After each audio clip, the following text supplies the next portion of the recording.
Hello అండి.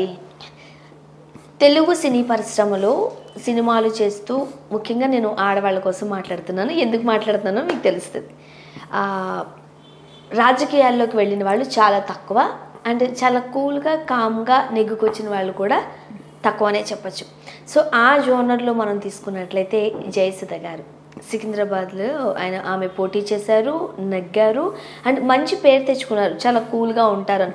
So of course అప్పుడప్పుడు అక్కడ చేసింది ఏమీ లేదు, ఆమె ఏమీ పొడవలేదు అన్న మాటలు ఉండనే ఉన్నాయిలే. కానీ ఆమె నోరు విప్పి ఎక్కడ నెగిటివ్ మాటలు మాట్లాడినట్టుగా మనం చూడలేదు. పరుష పదజాలం ఉపయోగించినట్టు కూడా మనం ఇప్పటి వరకు చూడలేదు. అయితే రీసెంట్గా ఆమె నోరు విప్పారు. సో దాన్ని బట్టి మనకు అర్థమైంది ఏంటంటే వైఎస్ఆర్సీపీకి ఆమె సపోర్ట్ చేస్తున్నారు అని. సో ఇండస్ట్రీలో ఉంటూ వైఎస్ఆర్సీపీకి సపోర్ట్ చేయడం పెద్ద విషయం ఏం కాదు, అది నీ ఇష్టం చేసుకుంటూ ఇక్కడ పవన్ కళ్యాణ్ గారిని టార్గెట్ చేయడం జరిగింది. ఇండస్ట్రీలో ఉంటూ పవన్ గారిని టార్గెట్ చేస్తే లింకప్స్ వెళ్ళిపోతాయి ఆటోమేటిక్గా, రైట్? ఏంటి అంటే ఎప్పుడు మాట్లాడలేని జయసుధ గారిని మనం వేరే యాంగిల్లో చూసాం.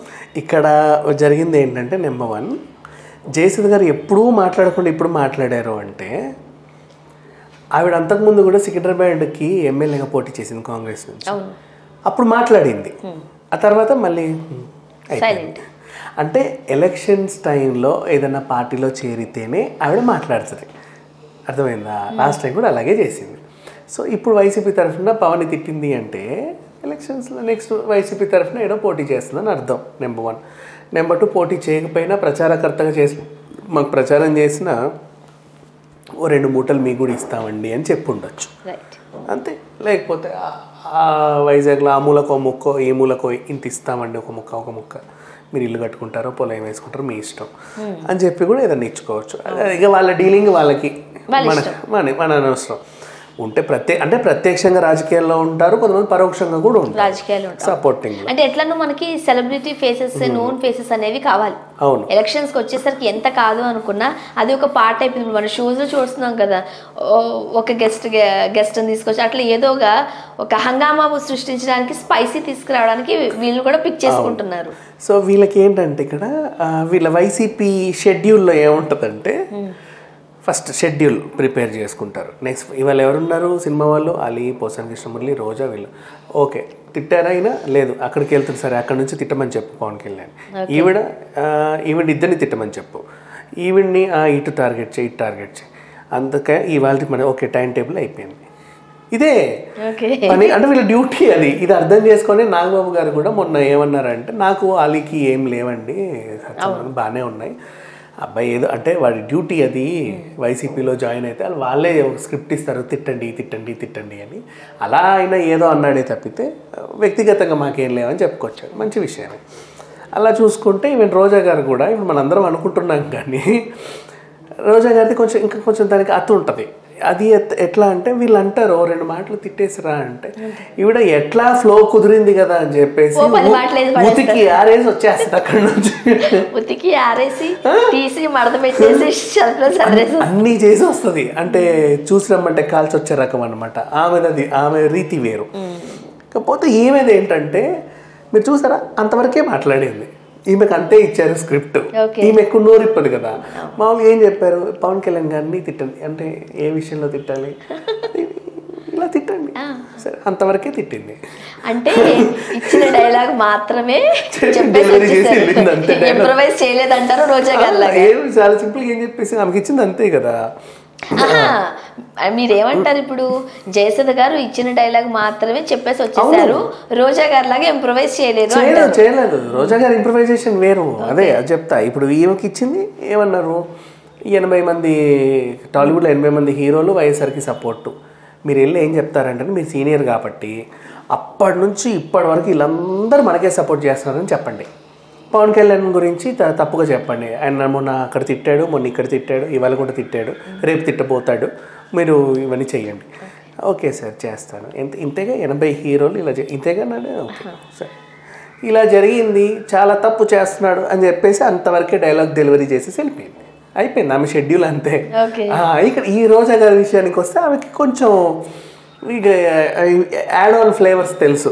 ఎలా ఇప్పుడు జబర్దస్త్ లో కూడా వాళ్ళు స్కిట్ వేస్తా ఉంటే వాళ్ళకంటే ముందు ఈవిడే పంచులు వేసేస్తా ఉంటారు స్కిట్ చెప్పకుండా. వాళ్ళు ఎన్నిసార్లు మొత్తుకున్నారో డైలాగ్ నాది నన్ను చెప్పనివ్వండి అంటూ. అలా రకంగా ఈ వెళ్ళి ఒకరిద్దరు తిట్టున్నామంటే ఎట్లా టైం దొరికింది మీతో ఏం చేయను వచ్చేసాను కదా అని చెప్పేసి ఇంకా ఎక్కువసేపు. ఇంకా ఈ విషయంలో ఎందుకు రోజా గారు ఎక్కువసేపు స్పీచ్లు ఇస్తారంటే అంటే ఆ పైన ఒక విమర్శ ఉంది. నాకు కూడా ఏమో నిజమేనేమో అనిపిస్తుంది. రోజుకు ఒక blouse, designer blouse, sari and దానికి మ్యాచింగ్ జ్యువెలరీ నేను చూడటం కాదు చెప్తున్నా. వచ్చిన వదంతులు ఇవి, నాకెందుకు ఆమె జ్యువెలరీ ఇవన్నీ కూడా రోజుకోటి మారుస్తూ ఉంటదంట. కొత్త కొత్త రకమైన బ్లౌజులు ఇవ్వండి. మూవీస్ లోనే జబర్దస్త్ స్టేజ్ మీద అయితే వెరైటీ వెరైటీ బ్లౌజులు వేసేదంట. ఇప్పుడు రాజకీయం కాబట్టి అలా వేయకూడదు కాబట్టి పద్ధతిగా ఉంటూనే, అంటే అక్కడ పద్ధతిగా లేదని కాదు, అంటే అంటే డ్రెస్సింగ్ కొంచెం జనాలు ఇక్కడ కొంచెం ఫార్మల్ గా ఉన్నా కూడా వేరే వేరే యాంగిల్స్ లోను బ్లౌజ్ లోను అక్కడ జ్యువెలరీ డిజైన్స్ చూపిస్తుందంట. సో అవన్నీ జనాలు కూడా గమనిస్తున్నారని తెలిసి ఈవిడేంటంటే ఇచ్చిన సబ్జెక్ట్ కంటే కూడా దాన్ని సాగతీసి ఇంకో 4 క్యారెక్టర్స్ చేర్చి ఇంకా ఎక్కువసేపు స్పీచ్లు, అటో 4 ఆ యాంగిల్లో ఆ కెమెరాలు, ఈ కెమెరాలు, ఈ కెమెరాలు, ఈ కెమెరాలు, అన్ని కెమెరాలు కవర్ చేసిన తర్వాత నెక్స్ట్ మొత్తం అటైర్ అంతా కవర్ అవ్వాలంటారు. అంతే. ఆ అటైర్ ప్రమోషన్ కోసమే ఈవిడ తిడుతుంది. ఎందుకంటే రీజన్ తిట్టడానికి కూడా ఆమె ఏమన్నా తిడుతుంది, ఏం తిడుతుందో కూడా ఆమెకు తెలియదు. చిరంజీవి, పవన్ కళ్యాణ్ ఏం చేశారు, సొంత నియోజకవర్గంలోనే ఓడిపోయారు అనేసింది. ఏ సొంత నియోజకవర్గం నుంచి పోటీ చేశారమ్మా నీకు తెలీదా? అంటే వాళ్ళు ఎక్కడి నుంచి పోటీ చేశారు కూడా తెలీదా నీకు అనిందదేగా. అయితే ఇప్పుడు బ్రాండ్ వాళ్ళు బాధపడతారేమో, ఇది మేము చిన్న బ్రాండ్ పాప మాల్ చెప్పులు అవి అదే చెప్తున్నా. దానికి కూడా ఉంది. అంటే పాపం మళ్ళీ ఇవి మాట్లాడతారు. పాపం ఆవిడ తప్పేం లేదండి, ఎవరైతే ఇచ్చారో వాళ్ళు కర్టసీ ఇస్తున్నారు ఆవిడికి. రోజు ఇది వేసుకొని తిప్పి తిప్పి తిప్పి మీ ఇన్స్టాలోనో ఎక్కడో ఇది నాకు వీడిచ్చాడు, వీళ్ళది ఈ షాపు అని చెప్పండి, మాకు చాలు ప్రమోషన్ వస్తుంది. ఆ రకంగా వాళ్ళు చెప్పినప్పుడు ఈవిడ వాళ్ళకి ఇంకా వాళ్ళు పే కూడా చేస్తారేమో, ఇస్తారనుకుంటా. ఈవిడ మొత్తం చూపించుకోవాలి. అందుకని చెప్పేసి ఆ పోడియం దగ్గర ఉండకుండా కూడా 2 అడుగులు ఈ పక్కకు వచ్చి 2 అడుగులు ఆ పక్కకు వచ్చి ఫుల్ అటైర్ కవర్ చేసిన తర్వాత okay happy enough I'm done అని చెప్పేసి అక్కడి నుంచి వెళ్తుంది.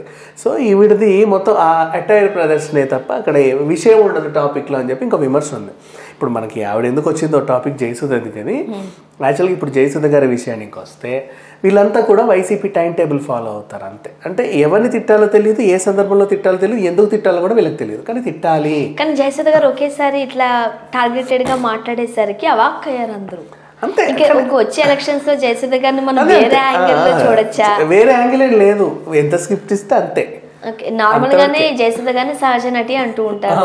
ఇప్పుడు ఇంకో సహజత్వం ఏది బయటకు వస్తుందా? మీరు ఇచ్చిందే సహజంగా చెప్తుంది, కానీ పాపం సొంత స్క్రిప్ట్ రాసుకోలేదు. అందుకేగా ఎలా అంటే అక్కడ సికింద్రాబాద్లో కూడా ఒకసారి ఎందుకు ఎమ్మెల్యేగా చేసిందంటే అంతవరకే ఆమె వర్క్ ఒకసారి గెలిపించండి ఆమె అనుకుంది అంతే. ఎమ్మెల్యేకు 5 ఏళ్ళు చేయండి చాలు అంతే, సరే అయిపోయింది. నెక్స్ట్ సినిమాలు టాస్క్ అంతే, ఒక టాస్క్ లాగా చేసుకొని దాన్ని కంప్లీట్ చేసి వెళ్ళిపోతుంది.